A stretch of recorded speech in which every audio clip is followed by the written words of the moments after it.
জানিয়ে দেব সর্বশেষ আপডেট বাংলা সংবাদ। শুরুতেই শিরোনাম। হাসিনাকে ভারত থেকে এনে বিচারের সম্মুখীন করতে হবে, আলোচনায় বসতে চায় আওয়ামী লীগ, জানিয়েছেন জয়। স্বরাষ্ট্র মন্ত্রণালয়ের স্টিকারযুক্ত গাড়িতে বস্তা ভর্তি টাকা উদ্ধার। এবং সবশেষে দেখবেন দ্য হিন্দুর প্রতিবেদন, যুক্তরাজ্যের পর এবার কোথায় আশ্রয় খুঁজছেন হাসিনা। এতক্ষণ শুনছিলেন সংবাদ শিরোনাম, এখন থাকছে বিস্তারিত। ছাত্র জনতার গণবিক্ষোভের মুখে গত সোমবার ভারতে পালিয়ে যান সাবেক প্রধানমন্ত্রী শেখ হাসিনা। সেখান থেকে স্বল্প সময়ের জন্য আশ্রয় নিয়েছেন বলে জানিয়েছে ভারত। দিল্লি থেকে শেখ হাসিনা যুক্তরাজ্য আশ্রয়ের জন্য আবেদন করেও প্রত্যাখ্যাত হয়েছেন। ভারতের পররাষ্ট্রমন্ত্রী এস জয়শঙ্কর জানিয়েছেন, হাসিনা স্বল্প সময় অবস্থানের কথা বলে তাদের এখানে আসেন, কিন্তু দুদিন পার হওয়ার পরও হাসিনা এখনও ভারতেই রয়ে গেছেন। দেশটির প্রভাবশালী সংবাদ মাধ্যম দ্য হিন্দু মঙ্গলবার জানিয়েছে, শেখ হাসিনা এখন সৌদি আরব, সংযুক্ত আরব আমিরাত এবং ফিনল্যান্ডে আশ্রয়ের খোঁজ করছেন। সংবাদ মাধ্যম দ্য হিন্দু আরও জানিয়েছে, শেখ হাসিনা যুক্তরাজ্যের কাছে রাজনৈতিক আশ্রয় চেয়ে আনুষ্ঠানিক আবেদন করেছেন, তবে সেখানে তার আশ্রয় পাওয়ার সম্ভাবনা নেই। যদিও হাসিনার বোন শেখ রেহানা যুক্তরাজ্যের নাগরিক এবং তার মেয়ে টিউলিপ সিদ্দিক সেখানকার ক্ষমতাসীন দলের সংসদ সদস্য এবং জুনিয়র মন্ত্রী। উল্টো যুক্তরাজ্যের বর্তমান সরকার হাসিনার বিরুদ্ধে আন্তর্জাতিক তদন্তের জন্য চাপ দিতে পারে বলেও জানিয়েছেন দেশটির এক সরকারি কর্মকর্তা। ইউরোপের মধ্যে হাসিনার পরবর্তী গন্তব্য হতে পারে ফিনল্যান্ডের রাজধানী হেলেনস্কি। সেখানে শেখ রেহানার ছেলে রেদওয়ান মুজিব সিদ্দিক ববি থাকেন। ফিনল্যান্ডে শেখ হাসিনা রাজনৈতিক আশ্রয়ের জন্য আবেদন করতে পারেন কিনা এমন প্রশ্ন করা হয় ফিনিশ প্রধানমন্ত্রী আলেকজান্ডার স্ট্রাবের দপ্তরে। তবে দেশটির প্রধানমন্ত্রীর দপ্তর এ ব্যাপারে এখনও কোনো মন্তব্য করেনি। ভারতীয় সংবাদ মাধ্যম দ্য হিন্দু আরও জানিয়েছে, শেখ হাসিনা বাংলাদেশ থেকে পালিয়ে যাওয়ার পরই যুক্তরাষ্ট্রের ভিসার জন্য আবেদন করেন, কিন্তু এটি প্রত্যাখ্যান করা হয়।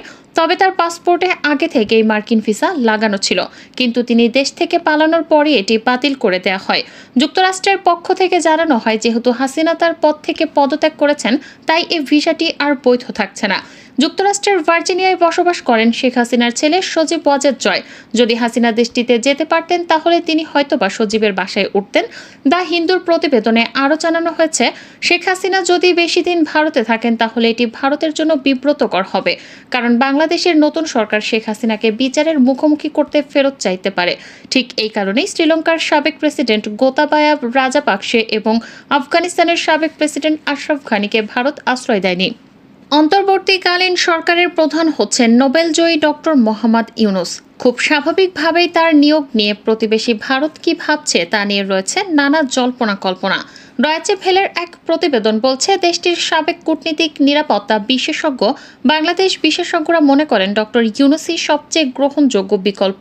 যেমন ওপি জিন্দল বিশ্ববিদ্যালয়ের আন্তর্জাতিক সম্পর্কের অধ্যাপক শ্রীরাধা দত্ত জানিয়েছেন, ডক্টর মোহাম্মদ ইউনুসের আন্তর্জাতিক স্বীকৃতি ও গ্রহণযোগ্যতা আছে। ছাত্রছাত্রীদের কাছে তিনি হলেন অ্যাসপিরেশনাল ব্যক্তিত্ব, তাকে দেখে তারা উদ্বুদ্ধ হয়। শ্রীরাধার মতে, ইউনুসকে কোণঠাসা করার চেষ্টা করেছেন শেখ হাসিনা। ভারতের সঙ্গে হাসিনা ও আওয়ামী লীগের ঘনিষ্ঠ সম্পর্ক ছিল, কিন্তু এখনকার পরিস্থিতিতে ডক্টর ইউনুসই সবচেয়ে গ্রহণযোগ্য বিকল্প। অতীতে বাংলাদেশের রাষ্ট্রদূতের দায়িত্ব পালন করা মৃগা গঙ্গোপাধ্যায় দাস বলেন, আমি ব্যক্তিগতভাবে ডক্টর ইউনুসকে চিনি না। তিনি দীর্ঘদিন বাংলাদেশের বাইরে ছিলেন, আর ভারতের মনোভাবের কথা পররাষ্ট্রমন্ত্রী জয়শঙ্কর বিবৃতি দিয়ে স্পষ্ট করে দিয়েছেন।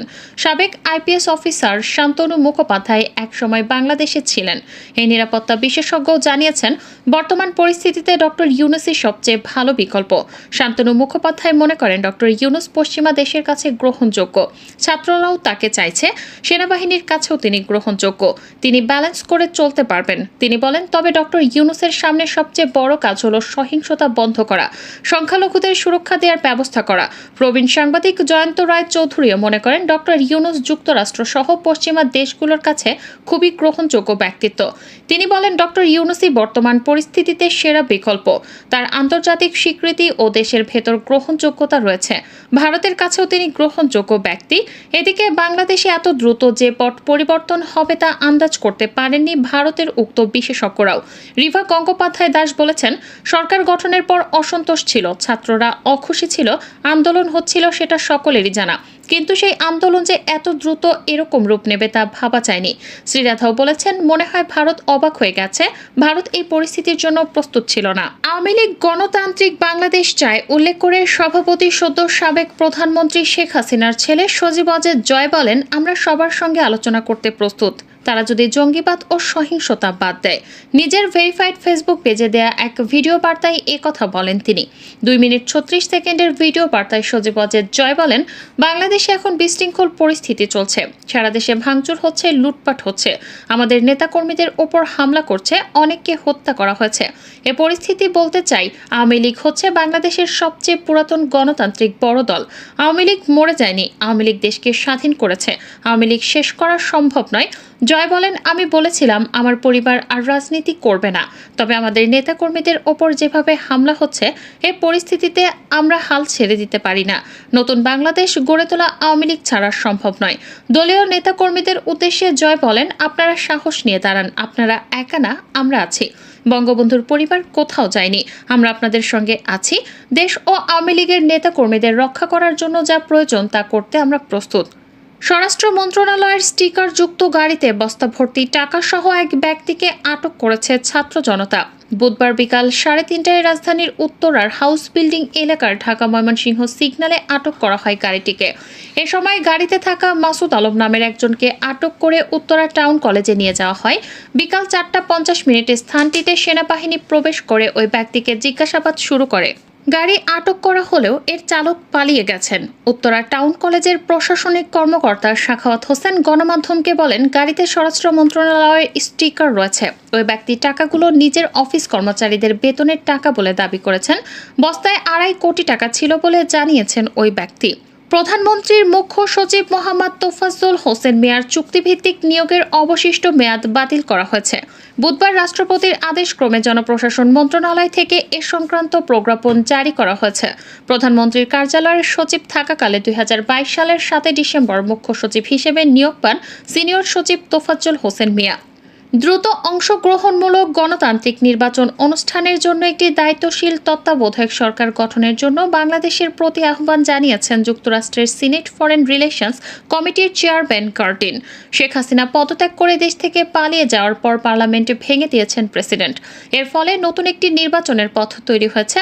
এর প্রেক্ষিতে বেন কার্টিন একটি বিবৃতিতে এই আহ্বান জানান। তিনি আরও বলেন, যেখানে বিশ্বে গণতন্ত্র এবং রাজনৈতিক মত প্রকাশ ক্রমবর্ধমানভাবে হুমকিতে, সেখানে বাংলাদেশের জনগণ সাহসের সঙ্গে বিশ্ব সম্প্রদায়ের কাছে সম্মিলিত প্রচেষ্টায় শক্তির রূপান্তর প্রদর্শন করেছে। নাগরিকরা ঐক্যবদ্ধ হলে তাদের কণ্ঠস্বর এমনকি সবচেয়ে দৃঢ় ও স্বৈরাচারী নেতাদেরও ক্ষমতা ত্যাগ করতে বাধ্য করতে পারে।